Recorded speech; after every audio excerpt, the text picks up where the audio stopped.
अस्सलाम वालेकुम, कैसे हैं आप सब? अल्हम्दुलिल्लाह मैं ठीक ठाक and back with the second part of my previous video was about suspense is the fourth element of our first story, an astrologer's day.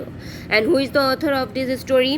Come to comment section and tell me. I will not take the name of the author in this video, so I'd be able to know that how carefully the listeners are hearing my video and they are watching my video.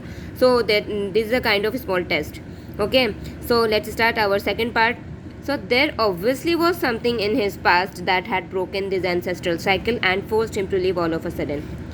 Not only suddenly but also stealthily without informing anyone. Okay, so this small paragraph is a kind of question.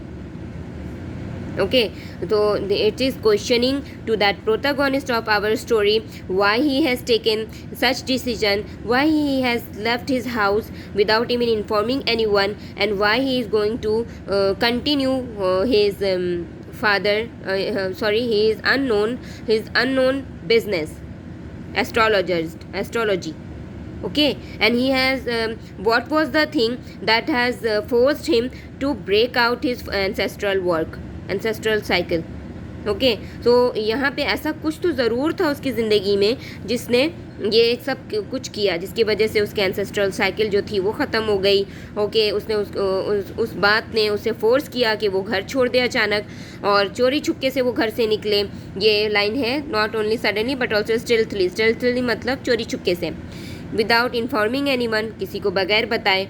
ठीक है, ये मैंने important words में जो नहीं समझ में आता है लोगों को, उनके लिए मैंने ये अंडरलाइन किया, इसकी वर्ड मीनिंग की हुई है ताकि मैं बता पाऊँ. Okay, and whenever I do study, I just underline the important words, the unknown words, and words to be known. I must say words to be known. I just do word meanings and I just give to my students. Okay, I would like to make them remember these words so that they would easily read in their daily life. They would easily use these.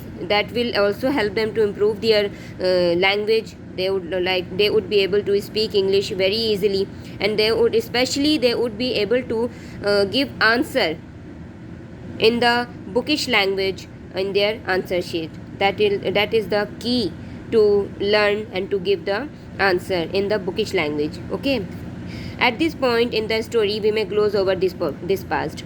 इस कहानी के इस मोड़ पे आकर कि हम उसकी ज़िंदगी को थोड़ा सा ध्यान से देखेंगे. ठीक है, ग्लोस करेंगे उसको. ग्लोस का मतलब ये होता है घूरना. ठीक है, लेकिन यहाँ पे हम उसकी ज़िंदगी को, यहाँ पे ये मायने लेंगे कि हम उसकी ज़िंदगी को थोड़ी सी, उसकी पास्ट की ज़िंदगी को ध्यान से देखेंगे.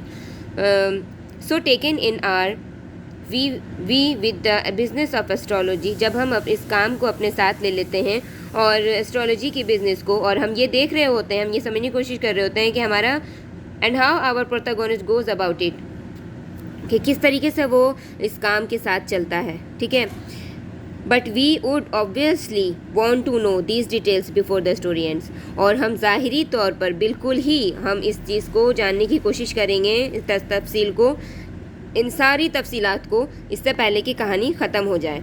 ठीक है, the narration continues at its normal expected pace. जो नरेशन है, कहानी को बताने का जो तरीका होता है उसे नरेशन कहा जाता है.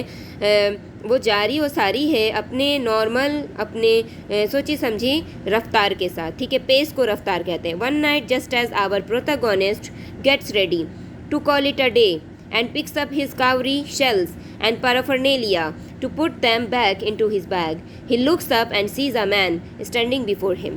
Okay, एक रात को जब हमारा प्रोटैगोनिस्ट जो है, प्रोटैगोनिस्ट किसे कहते हैं? प्रोटैगोनिस्ट हमारी कहानी के हीरो को कहते हैं. जो मेन लीड एक्टर होता है कहानी में उसे प्रोटैगोनिस्ट कहते हैं. ठीक है, सारी कहानी जो एक इन शख्स के इर्द गिर्द घूम रही होती है, जिसके मुतालिक वो बात होती है, उसे प्रोटैगोनिस्ट कहते हैं. ठीक है, gets ready to call it a day, जब वो सारी चीज़ें संभाल रहा होता है ताकि वो अपने दिन को ख़त्म कर सके और वो उसे एक मुकम्मल दिन कह सके, अपनी चीज़ें समेट रहा होता है. कावरी शेल, सीप मूंगे को कहते हैं. ठीक है, और उसे उठा रहा होता है, अपने मुख्तलिफ असबाब को समेट रहा होता है और अपने बैग में डाल रहा होता है. वो ऊपर देखता है और देखता है कि एक इंसान उसके सामने खड़ा है. ठीक है, sensing a possible client, an astrologer uses his time tested gimmick. ठीक है, वो ये अकल से सोचने की कोशिश करता है, सेंस लगा रहा होता है कि मुमकिनाना तौर पर वो उसका क्लाइंट है, ठीक है। एस्ट्रोलॉजर फ़ौरन ही अपनी चालाकी दिखाने की कोशिश करता है, टाइम टेस्टेड गिमिक कर रहा होता है, ठीक है। वो गिमिक का क्या मतलब होता है, चोरी चुपके, ठीक है, चाल चलता है। गिमिक का मतलब है चाल, गिमिक का मतलब है चाल, वो चाल चलने की कोशिश करता है, ठीक है। And offers to mitigate his worries if he only sits down for a chat, ठीक है। और उसे मिटिगेट का मतलब होता है तखफीफ, ठीक है। मिटिगेट का मतलब होता है तखफीफ। तखफीफ का मतलब ये हो गया, मैं आपको प्रॉपर हिंदी में भी बता देती हूँ। तखफीफ का मतलब ये हो गया कि मिटिगेट करना, नकलसानी करना, नकल करना, किसी के जहन को पढ़ते हुए उसकी नकल करते हुए उसको वो ही बात बताना जो उसके जहन में चल रही हो, उसी के थॉट के अकॉर्डिंग उसको आंसर करना, ठीक है। मैंने एलाबोरेट कर दिया है मीनिंग को, वर्ड्स को, ठीक है। और वो उसे इफ़ यू वरीज, अगर वो इस चीज़ की वो अब इस चीज़ की फ़िक्र में आ जाता है कि अगर वो बैठ जाए तो उससे बातचीत शुरू कर दे। डेफिनेटली अगर वो बैठेगा वो उससे बातचीत शुरू करेगा, उसका पैसा बनना शुरू हो जाएगा, ठीक है। This obviously means an extra बा कमिंग द एस्ट्रोलॉजर्स वे, ठीक है। अगर ये जैसे मैंने अभी बताया कि पैसा बनना शुरू हो जाएगा, डेफिनेटली अगर इस तरह के लोगों से बात की जाती है तो फिर वो अपने बात करने की भी चार्जेस लेते हैं, ठीक है। तो वो ये सोच रहा होता है कि अगर वो इस तरह से करता है तो डेफिनेटली मेरे पास पैसे आएंगे। And he wouldn't like to let this God sent opportunity slip by, और वो कभी भी इस तरह के खुदा की तरफ से भेजे हुए मौके को, खुशकिस्मती को अपने हाथ से जाने देना नहीं चाहेगा। ओके, सो मैं ये वीडियो यहीं पे एंड करती हूँ, और इसी तरह से छोटी छोटी वीडियो बना करके मैं ये यूनिट को ख़त्म कर दूँगी। पैराग्राफ बोलने वाली थी, मैं ये यूनिट को इस तरह ख़त्म करूँगी इंशाअल्लाह ताला। And I would like to request everyone who are my subscriber, who is in my channel subscription, so come to comment section and please give question. Try to write any question you have in your mind. If I am lacking somewhere, then also come to it and please ask the question relatedly to the topic. Okay, आज के लिए मैं यही ख़त्म करती हूँ। जज़ाकल्लाह।